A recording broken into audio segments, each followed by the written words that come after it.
I'm going to do something a little different with this time. We have this confluence of events this weekend. We have one of my very favorite readings in all of Scripture, in our reading from Exodus. And we have the church's decision to add a sixth baptismal promise approved by General Convention. And it goes like this: will you cherish the wondrous works of God and protect and restore the beauty and integrity of all creation? Isn't that great? I'm going to read that again. Will you cherish the wondrous works of God and protect and restore the beauty and integrity of all creation? And so churches worldwide, not just the Episcopal Church, but churches worldwide are embracing, starting September 1st and going through St. Francis Day, a season of creation.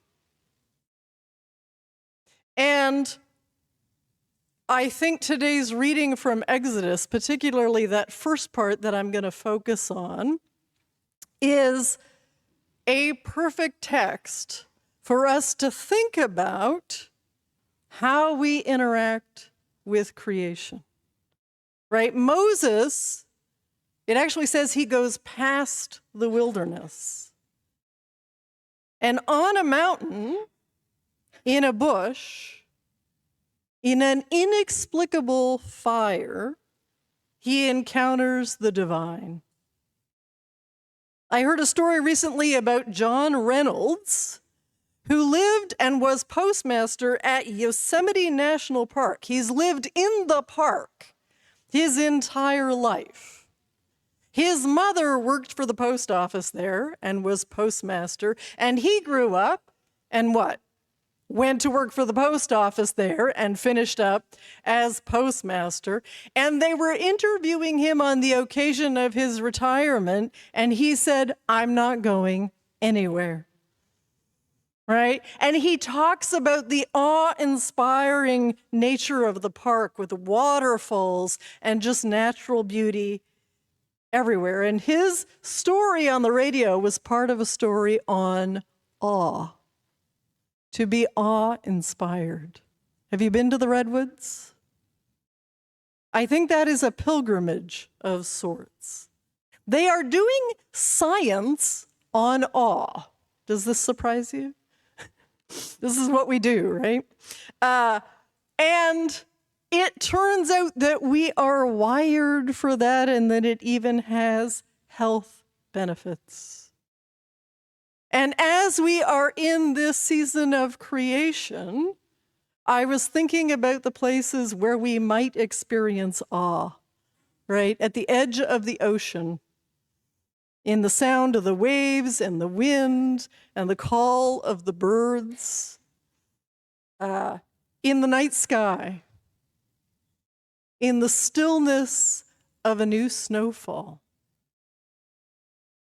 There is, I think, a spiritual discipline of being aware of our environment, right? Of being willing to go a little out of our way, as Moses does, turning aside to see.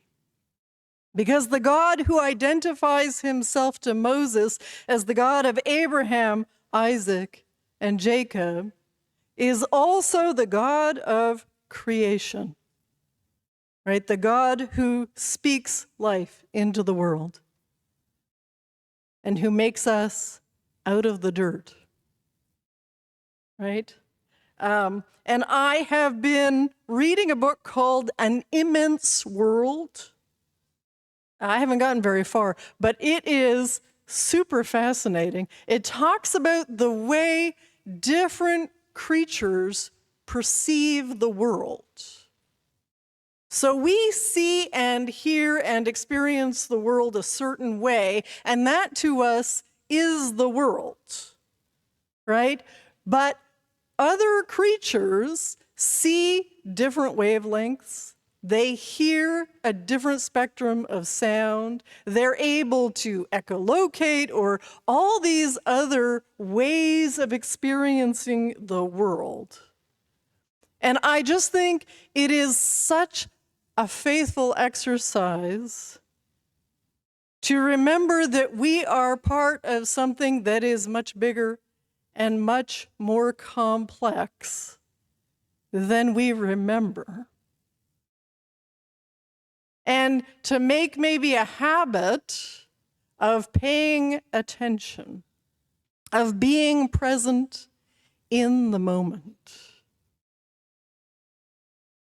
So I want to steal, if you look around, you'll notice we have kids. Actually, listen to how quiet they are being. We have kiddos in the house today because we don't have Sunday school.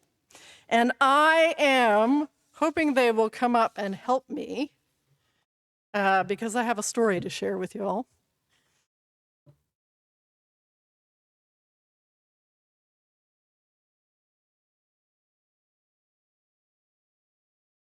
Okay, got this. So go ahead and bring your backpacks up as well, because we'll also do that in a minute. Let's see, I want this. And I want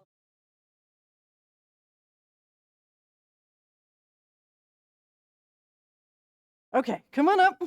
Come on up, come on up, come on up. If you're willing, and you can set your backpacks right here. Okay. Awesome, thank you. You brought friends. That's fabulous. Okay, so let's sit for a minute here.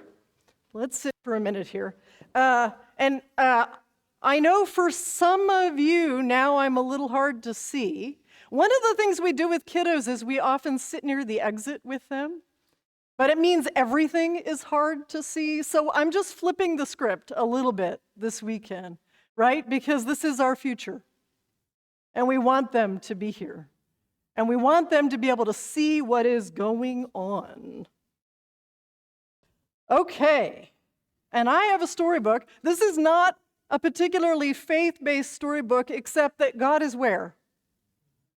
Everywhere, right? In everything. This is a Caldecott honor book. It's a picture book. That just means it has pictures. You can find picture books on all kinds of really mature content. I kid you not. And this is called Wonder Walkers by Misha Archer. And I commend this to you as a spiritual discipline, right? And I'll leave this probably up front, and you can get a look at some of these illustrations. They're fabulous. Okay, what do we got? Wonder Walk? Sure. This is a boy and a girl, and they're going to go wondering. Is the sun the world's light bulb?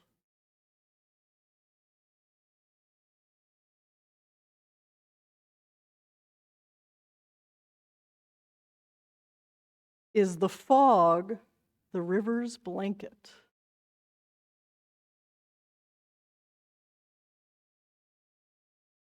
Do mountains have bones?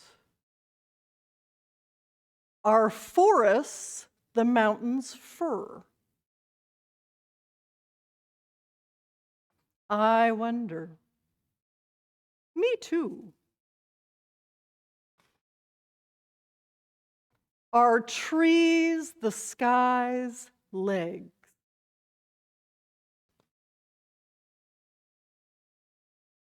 Are branches trees' arms?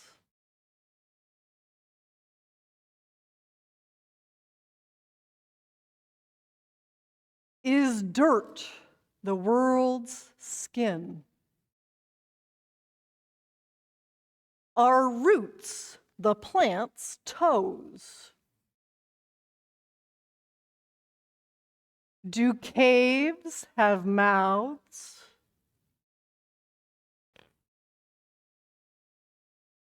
Are shells the shore's necklace? Is the ocean the world's bath? Are rivers the earth's veins?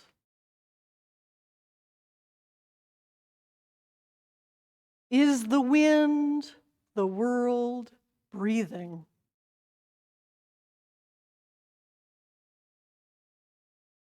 Is rain the day's tears?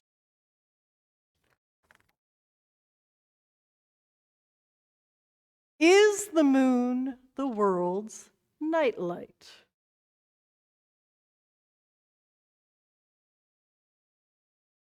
I wonder. Me too.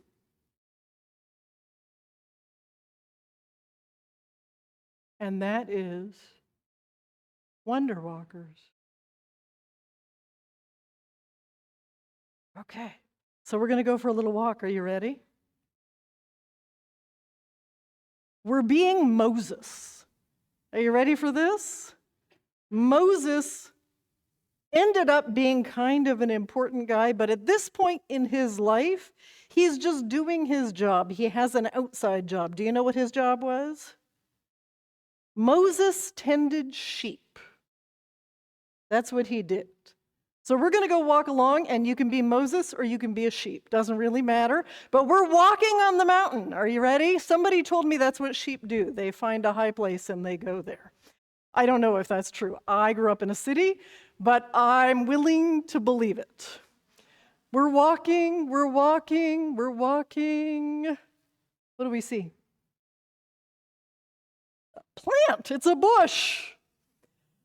It's a bush. What's going on with that bush? It's lighting up. Yeah, that's my version of it being on fire. Yeah. How many times do you think we could have walked past here if we weren't paying attention and never even seen that? But we were paying attention, right? So we saw that there was something going on with this plant.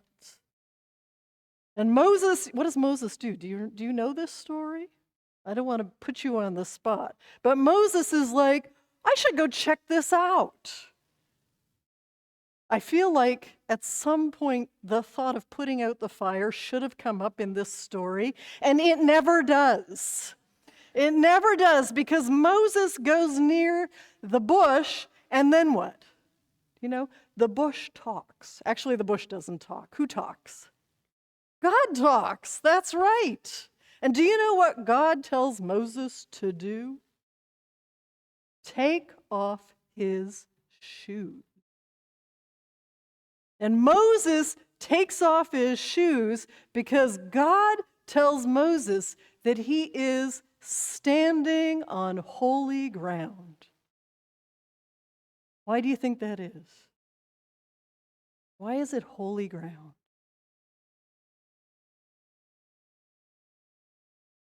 Who's there? Yeah, exactly. Exactly. And who's here? We also are standing on holy ground, are we not? Right? Where am I going with this? Let's go on back over here. Okay. We walk through our lives, and it's real easy to be a little head down and a little just focused on getting through the next thing. Do you know there are biblical scholars who question whether the bush wasn't burning for a long time, just waiting for somebody to actually notice? Right? It was just there in the wilderness, not being consumed. Because the text says when God saw that Moses was paying attention, basically, that was when God decided to initiate this relationship where he sends God out into the world to do things. And when Moses is not sure, God says, it's okay. I am with you. As you guys go out into the world, go into your schools. What grade? 4th grade? Third grade? Fourth grade?